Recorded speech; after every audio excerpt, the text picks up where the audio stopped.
Hello students, today we will do Kirchhoff law. Now earlier we have studied about the series and the parallel combination of resistors. But when we do the numericals, it has been observed that the resistors and the cells are connected in a very complicated manner. That is, we are not able to figure it out whether they are in series combination or a parallel combination, because there are number of cells and number of resistors which are interconnected with each other in a complicated way. And in this situation, it is very difficult to find out the current or the potential difference between any 2 points in the circuit. And so, to analyze that circuit, we need a help of a Kirchhoff law. So, if number of resistors and the cells are connected in a very complicated manner, and if we have to find out the current or a potential difference at any point in the circuit, then it is very easy to find out the current or a potential difference with the help of a Kirchhoff law. We have two Kirchhoff law which will help us to find out the current or the potential difference in the circuit.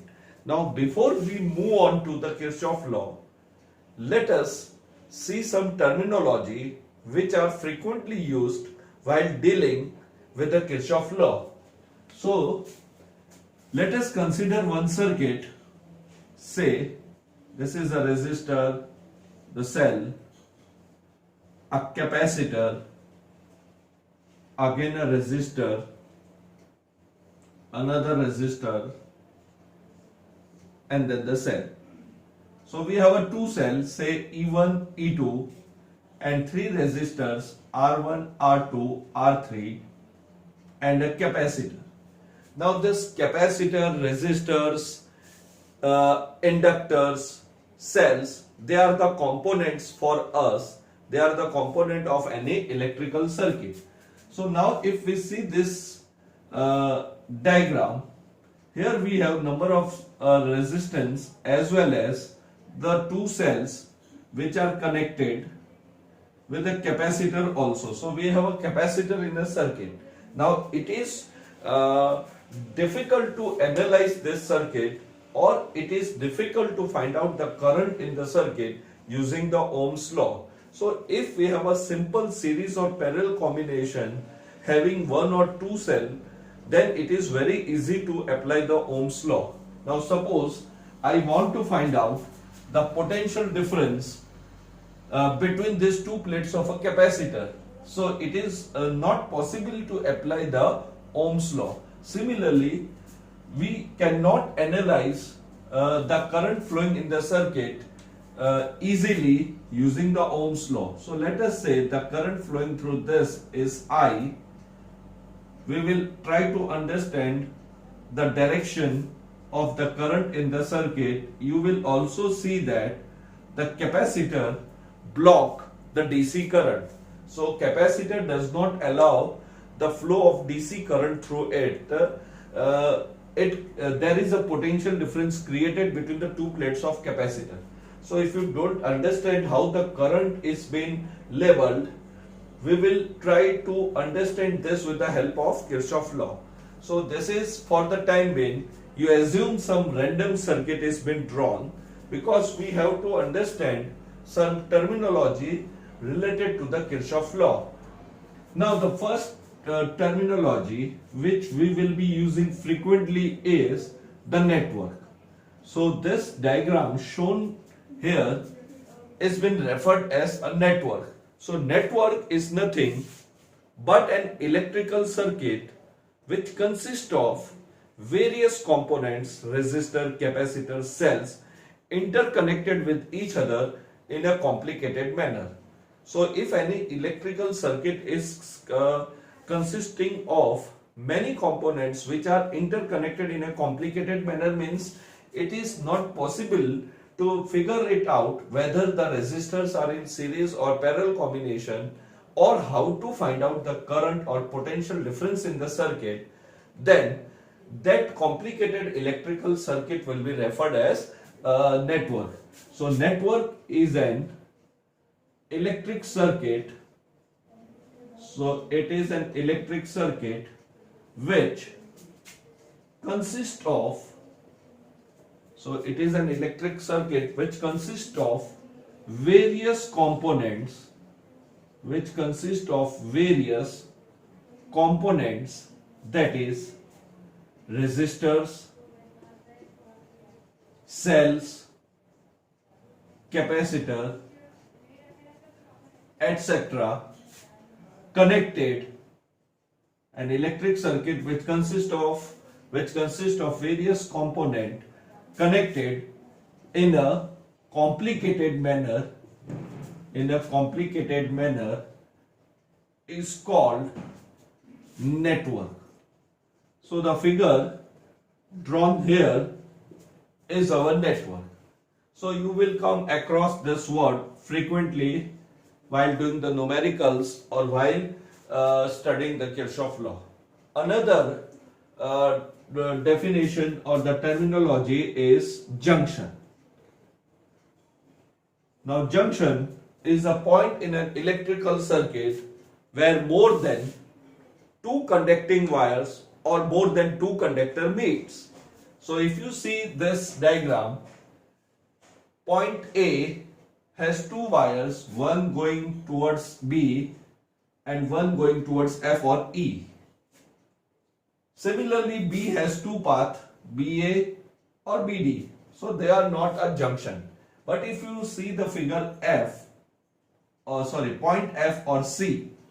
Now from point F, we have three paths, one going towards C, another path going towards A, another path going towards E.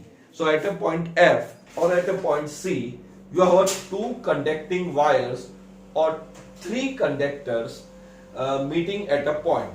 So if there are points in a network where more than two conductors or conducting wires are connected or meet, then that point is been referred as a junction. So junction is a point in a network where more than two conductors or conducting wires meet is called junction. So it is nothing a point in a network. In figure, point F and point C is a junction. So these are the points F and C in the figure which will be referred as junction. And the third terminology which will be using, the last terminology, is a loop. So loop is a closed path in a circuit. A closed path means we come to the same point from where we have started. So in the figure, A, B, D, E, A is a closed path. So it will be referred as loop A, B, D, E, A. Similarly, I can start from anywhere. This is also a loop, F, C, D, E, F. It is also a loop. Another loop is A, B, C, F, A. So overall, there are three loops in this network. So loop is nothing but a closed path in a network consisting of various components. So these components are resistors, cells or capacitors. So a closed path in a network consisting of various components is called loop. In figure in figure ABD ABDE A, then FCD EF etc. is a loop. So these are the three terminology as well as the definition which we have to use while dealing with the Kirchhoff law. Now let us move to the Kirchhoff laws. Now Kirchhoff first law, which is also sometime referred as junction law or a junction rule.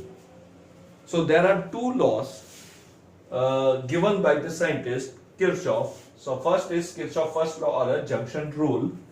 Let us again consider a network. So again this is a network E1, R1, R2. This is R3 and this is E2. Now randomly, if you don't understand how the current is being distributed, we will see it later on. We will do the numericals. So this is a network. Suppose I current is been drawn from the cell E1 at this point. Now this is a junction. Point here B and E are the junction. So the current will be divided. So this is say I1.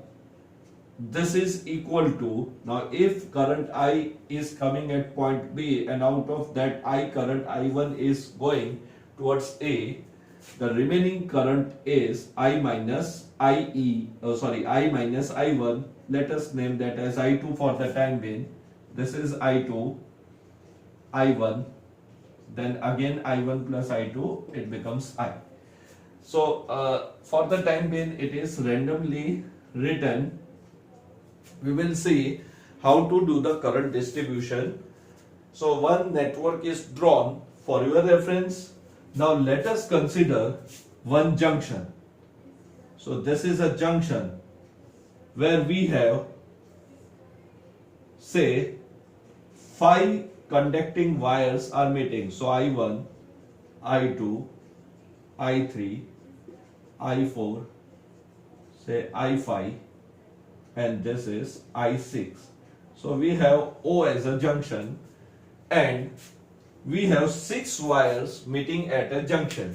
So any junction of a network is enlarged. So for example, E and B are the junction in the network. So I have to draw only the junction only. So if I want to draw a junction E only, I enlarge it and the current going out is I coming towards junction is I2 and again coming to the junction is I1. Similarly, if I have to enlarge this junction B, so one path I, this is I1 and this is I2, this is called a junction. So this rule is applicable at the junction only. So the first key point you have to remember it. First law is applicable at junction. So you have to apply the Kirchhoff first law only at the junction. So it is been referred as the junction rule. Second, it is based on law of conservation of electric charges. So earlier also when we started chapter 3, I said that the charge can neither be created nor destroyed and neither they get accumulate or stop anywhere in the circuit.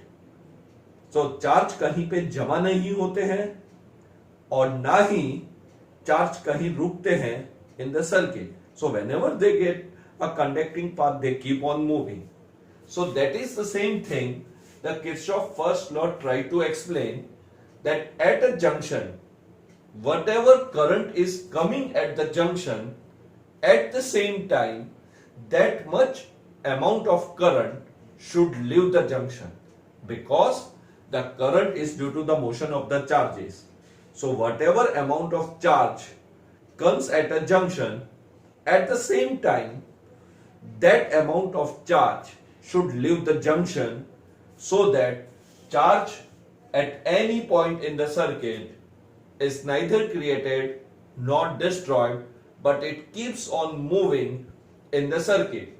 So Kirchhoff's first law is very easy. So if I see the diagram, say at B, what is the current approaching the junction? That is I. So at junction B, I will write I is the current approaching the junction. So I current should be equal to the current leaving the junction. So here in this situation, only I was approaching. Here two current, it was divided into two parts. So it is at any junction in the circuit, the sum of current entering the junction is equal to the sum of current leaving the junction. Similarly, if I want to apply this law at point E or at junction E, so the current approaching the junction is I1 plus I2, and the current leaving the junction is I. So this is how the junction rule is applied. Similarly, if I see a junction O, now here the situation, I have taken the 6 conducting wires, or 6 paths are there. So see, current I1 approaching the junction, current I2 approaching the junction. So I will write I1 plus I2. I3 is leaving the junction, so that is equal to sign I3. I4 is again approaching, so I4. I5 is leaving, so plus I5, and I6 is also leaving, so plus I6. So the sum of the current entering the junction is equal to the algebraic sum of the current leaving the junction. So this is how the junction rule is defined. Actually it is, say Q1 amount of charge is approaching, Q2 amount of charge is approaching, Q4 amount of charge is approaching, equal to Q3, Q5 and Q6 amount of charge is leaving the junction. Then dividing both sides by T, because this process takes place simultaneously. So if I write this equation, Q1 plus Q2 plus Q4 is equal to Q3, Q5, Q6. Now all the charge approach, the sum of the charges approaching the junction is equal to the amount of the charge leaving the junction at the same time. So I divide both the side by time, and then I get a current. So this is how we can prove this Kirchhoff first law. So let us define this law at any junction. So it is not necessary that you apply this law at any one junction. In the circuit or in a network, if you see a junction, you have to apply this law. So at any junction, the algebraic sum or the sum of electric current, entering the junction is equal to the sum of electric current leaving the junction. So a simple rule that is been referred as a Kirchhoff first law. Another way to write this is, now this is a proper way, आया equal to गया. आया equal to गया। तो जितना भी current किसी junction पे आ रहा है उतना ही current at the same time should leave the junction. So you always write the equation in this form. However, I can also write this equation as I1 plus I2 plus of minus I3, that is minus 3, plus I4 plus of minus I5 minus plus of minus I6 equal to 0. Therefore, I can write summation of I is equal to 0. So another way to define this law or to state this law is the algebraic sum of electric current at any junction in the network is 0. So it means the same thing. Whatever amount of charge is approaching the junction, that much amount of charge should leave the junction at the same time. So if I have to state this law in another form, this is the statement: Aya equal to Gaya, enter is equal to leaving. Or I can also say the algebraic sum of electric current at any junction in the network is always 0. And the sign convention can be the current approaching the junction is taken as positive side and the current leaving the junction is taken as a negative side. If you are writing all the currents in the on one side, then the other side should always be equal to 0. Or you can directly write entering is equal to leaving. So this is the law, and you have to remember this law is based on the law of the conservation of electric charge. Now let us move to the Kirchhoff second law. Now let us say Kirchhoff second law, which is also sometimes referred as loop rule. So generally we apply this law to a loop, but it can also be used to find out the potential difference between any 2 points in the circuit. So that is a closed path as well as the open path. We will generally use it for a loop. So if you want to understand the Kirchhoff's second law, we have to take some loop of a network. So in the previous diagram we have seen there were 3 loops were there. Now randomly I am drawing one loop. I am considering one loop randomly.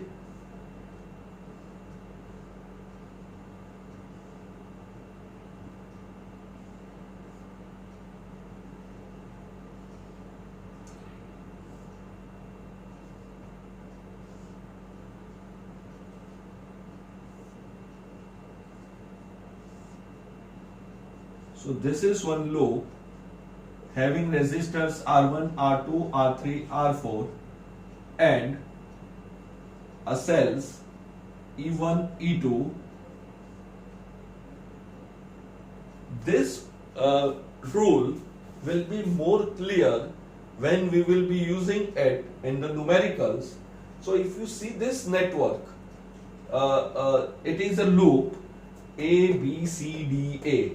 And you see that all the points A, B, C and D, they are the junctions also. So they form a closed loop. It means C is connected somewhere in the circuit, D is also connected somewhere, A is connected and B is also connected. So let us take, I am taking the random distribution of the current. This is I2, this is I3. So random distribution of the current has been taken. Now how to apply this rule? First thing, we have to remember, generally we apply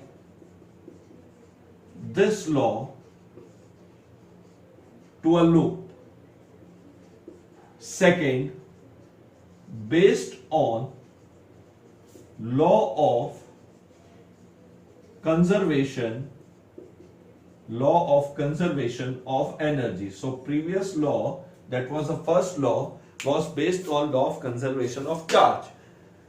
This is based on law of conservation of energy, that is, energy can neither be created nor destroyed, but it can be changed from one form to the another, or it can be utilized. So it is based on the law of conservation of the energy. It means energy always remains constant. Now let us apply, I will try to explain you by directly applying this law. Now actually whenever anything move from high potential to low potential, there is a loss of energy. So it is like if something is in my hand, it possesses potential energy. Now if I drop it, that potential energy is converted into the kinetic energy. But when that body strike the ground, and if it is very heavy, suppose it does not rebound, then a sound will be produced. So what happened? The potential energy is converted into the sound energy, or it can produce a heat. So there may be a loss. This is either you say a conversion of energy, or you can say it is a loss of energy. So whenever thing moves from high to low, high potential to the low potential, the energy is being utilized. And whenever we move from low to high potential, that is from bottom to the top, you need some energy. You need to consume some energy. So it is based whether the energy is being utilized or the energy is being consumed. So if I have a energy, then only I will be able to do the work. So that is a consumption of energy. I will consume energy and then I will utilize that energy in different forms. So then my energy will be lost. Then again I need energy to perform the same task. So it is a conversion of energy from one form to the another, assuming there is no loss of energy. So whenever we move from high potential to low potential, your energy will be consumed. And when we move from low potential to a high potential, you need energy.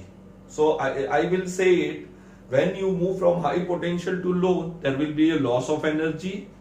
And when we move from low to high, we need energy. That is a positive energy. Like this, I can say, although there is energy is neither created nor it is destroyed. So it will be converted from one form to the another. So utilization of energy or the consumption of energy. So if I have to move from low to high potential, I have to consume some energy so that I can move from low to high potential or from bottom to upward. And if I am, if anything is at a height, it has potential energy, it will be converted and there is a loss of a potential energy, but at the same time, there is increase in other energy. So this is how we will go. And we also know that the current always flow from high potential to a low potential. So if a current I1 is flowing from point A to B, it means the potential at A is more than the potential at B. In this path, if you see the current is flowing, I2 is flowing from C to B. So point C is at a high potential. Then the B. Here I3 is flowing from C to D. So again C is high potential as compared to D. Here I4 is flowing from A to D. So A is at a high potential. So the current always move from high potential to the low potential. Conventional current always move from high potential to low potential, that we know. Now let us apply this Kirchhoff law to the loop. So applying Kirchhoff second law to loop A, B, C, D, A. So I start from A, B, C, D, A. So that is a loop. Now when I start from A, the point A has some potential. Now we have to remember that energy is neither created nor destroyed. So here energy means joule per coulomb, that is a potential. So what is the potential at point A? So let the potential is VA. So that is joule per coulomb. So this is the potential at point A. Now when we move from A to B, you have to move from high potential to a low potential, or simply you have to flow through a resistance. You have to flow from a resistor. So it will oppose the flow of the current, and therefore the potential drop will be written as minus I1 R1. So whenever you move from high to low potential, there will be a potential drop across R1. And because there is a potential drop, I put a minus sign here. Now, so you have to remember two things: the potential drop across resistors and the EMF of the cell. EMF of the cell means it is a factory of energy. It is a factory of energy. So it will give you a energy, or it may consume energy. So like that, a battery is in a charging mode, or a battery is in a discharging mode. So now let us see that you moved from A to B, means you are flowing through a resistor R. So the potential drop is been subtracted. So the potential at A was VA. From that, I1 R1 energy is consumed, that is been utilized. Now I reach at point B. Here the current is moving from C to D. So I have to move from low to high potential. So in order to move from low to high potential, the energy must be consumed, means the potential will increase. So when you move from low to high, the potential drop across R2 should increase. So I will write plus sign I2 R. So you remember, in the terms of high to low, if you are moving from high to low, drop. If you are moving from low to high, increase. That is the plus sign. Now I come across a cell. So for a cell, I move from high potential to low. So for moving from high to low, it is subtracted. So for high potential to low potential, we take a negative sign. For a potential drop or a EMF, and from low potential to high potential, it is possible only when we have the increment, or we have a positive energy. And if you move from high to low, there will be a loss of energy, so it is being subtracted. So now we reach at point C. So this law will be understood more clearly while dealing with the real example. The values will be given to us. Here the current distribution is taken randomly just to explain you the plus and the minus sign. Now I come to C. Now if you see this CD portion, you are moving from high potential to low. So high to low, so potential drop minus I3 R3. Then D, while moving from D, to determine this point is low potential as compared to point A, so plus sign. So once the formula is applicable to IR as well as cell.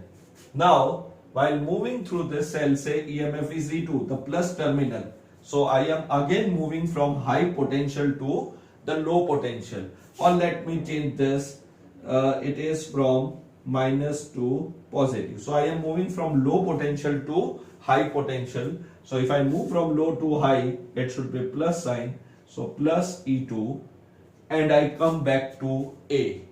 So again the potential at A is being maintained, VA.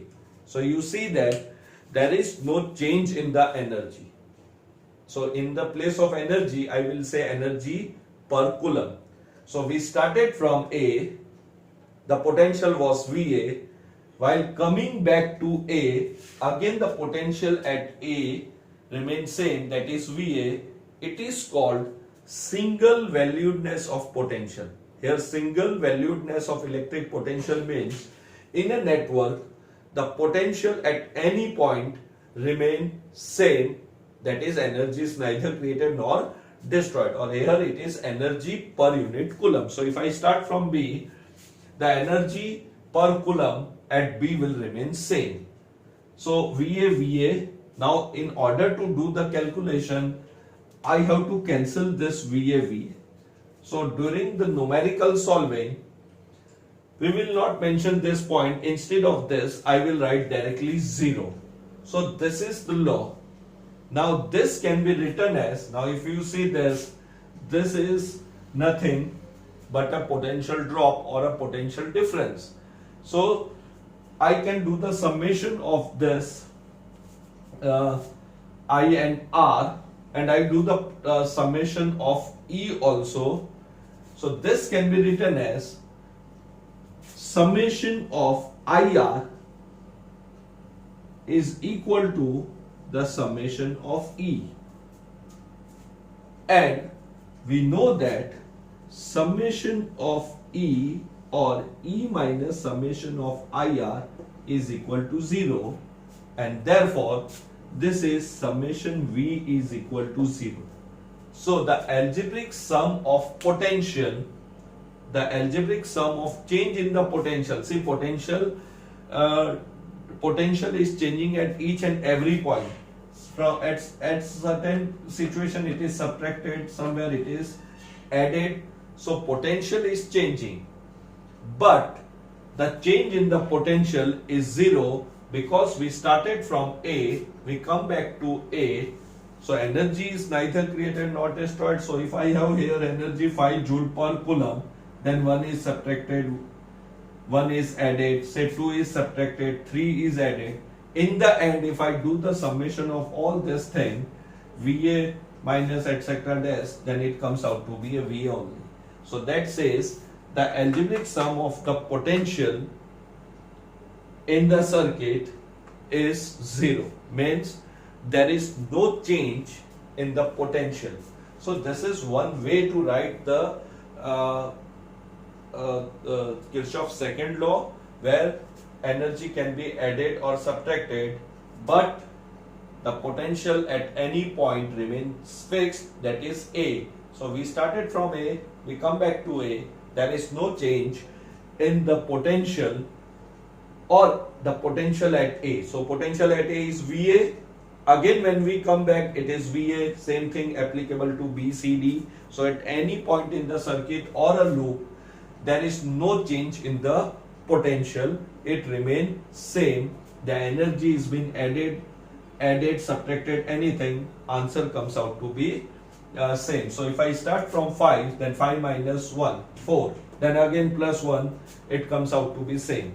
Like this, you have to do this, that is energy is neither created nor destroyed. So this is one way. So I can write this law in some other way. Here while writing this equation, I have to always see whether I am moving from high potential to low potential or low potential to high potential. So say there are two ways to define this rule. Number one, the algebraic sum of EMF in the loop is equal to the algebraic sum of the product of the resistance and the respective current flowing through them.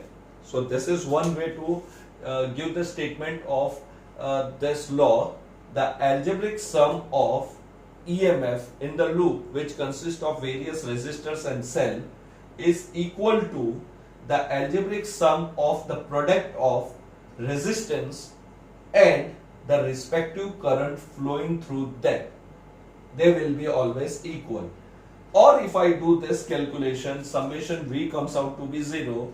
So I can state like this, the algebraic sum of potential difference, this is our terminal potential difference, the algebraic sum of the potential difference in the closed loop is always equal to 0.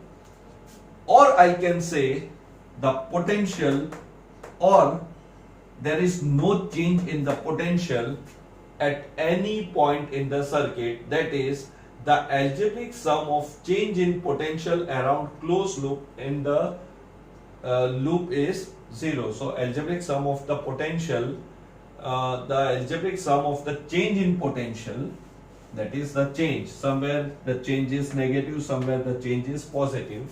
So this change, algebraic sum, always comes out to be 0. So that is called single valuedness. If the potential at B is VB, it will remain VB when we come back to this point. So this is the second law.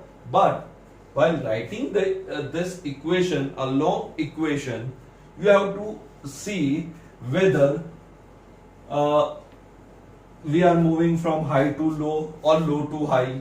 If I am moving from low to high to low, the potential drop is negative. If I am moving from low to high, the potential drop is positive. Again, for the cell, I have to see high to low potential, so minus sign.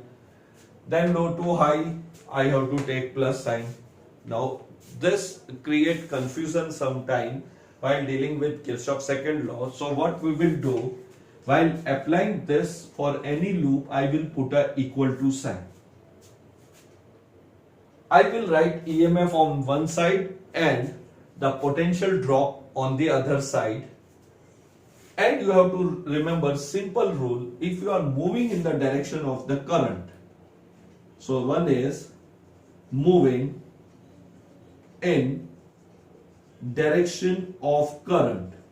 Moving in direction of current, potential drop, that is IR, is taken negative and vice versa.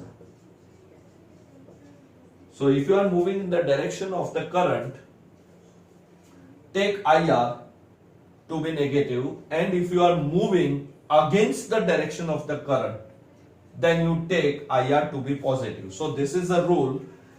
IR will be written on one side and EMF will be written on the other side, that is RHS side. So rule for that is moving in a loop, if we come across a positive terminal,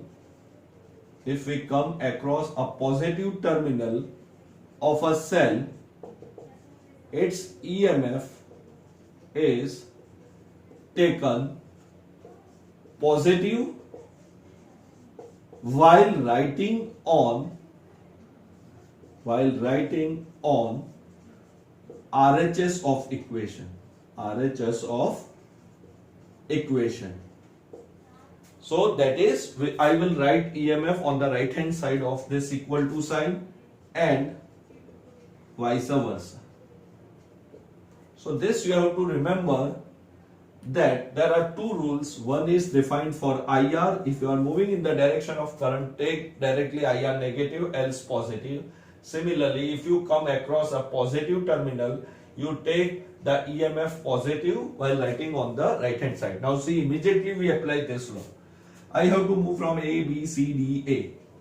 So moving in the direction of current, I1, R1 negative. Current is coming from opposite side, so I am moving opposite to the current, I2, R2. Then I come across the positive terminal first. Only you have to see the first terminal, that is positive. So I will write plus E1. Then I am moving in the direction of current, so minus I3, R3. Then the current is coming against me, so plus I4, R4. Then again I come across a negative terminal, so minus E2. Now you see this both equation, they are similar. So instead of observing high potential, low potential, you keep this in mind. Write all the potential drop, that is IR on one side and EMF on the right hand side, and you remember this sign convention. Moving in the direction of current, potential drop negative, else positive. If you are coming across the positive terminal first. Now you have to see only the first terminal, not plus. Again you are writing minus sign, not. You have to see only the first terminal of a cell, then you move on further. So you have to apply that law. So plus, plus. Then if I come across the negative terminal first, I put a negative sign, and this is for a closed loop. This is only for a closed loop. Also, if I see a diagram, I can apply this A, B, C, D, all are junctions. A, B, C, D, all are junction. So if I say apply the junction law, junction rule at point A. So say I1 is living, I4 is living. So if I say I1 is 2 ampere, I4 is 4 ampere, then it is clear that 6 ampere is living. So 6 ampere has entered the junction, because charge can neither be created nor destroyed. Similarly, if I say I1 is 1 ampere, I3 is 2 ampere. So what is the current approaching junction C? It should be 3 ampere. Then at junction C, it is 1 ampere and this is 2 ampere. Now this 2 ampere approach here, 2 ampere approach junction B, and from here 1 ampere approach junction B, they are approaching. So I equal to Gaya. So this becomes 2 ampere plus 1 ampere, that is 3 ampere. Now this is I4, say this is 4 ampere. So 4 ampere is approaching the 2 ampere here. So 4 plus 2, 6 ampere is leaving the junction D. So I can apply the junction rule also here. For the time when you say this Kirchhoff's second law, we will try to apply this law in the numerical, so it will be more clear. Now suppose I apply this law for a path, open path, say A, B, C. I start from A and stop at C. So now this is called as open path. This was for a closed loop. Now writing this equal sign first, I have to take, now the potential at A and C will be different. Here we started from A, we end at A, so VA get cancelled. Now here A, B, C. So I start from A, immediately I am moving in the direction of current. So I will start from A, VA minus I1 R1. That is in the direction of current. Then I2 R2 opposite. I2 R2. I am moving opposite to the direction of. Then I came across positive terminal first.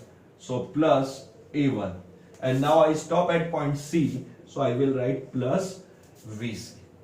So don't forget, if it is an open path, you have to write VA and VC. Otherwise, equal to sign we get a 0. So this equation will give VA minus VC is equal to E1 plus I1 R1 minus I2 R2. Now if I know all this value and this value comes out to be greater than 0, then it is clear VA is greater than VC, or opposite to that, if it comes out to be less than 0. So for open path, this rule will help to find out the potential difference between 2 points. Also it will help us to find out which point is at high potential, which point is at low potential, irrespective of the direction of the current. Means even if I take the current direction opposite means randomly I have distributed the current. Now see, I have distributed the current I1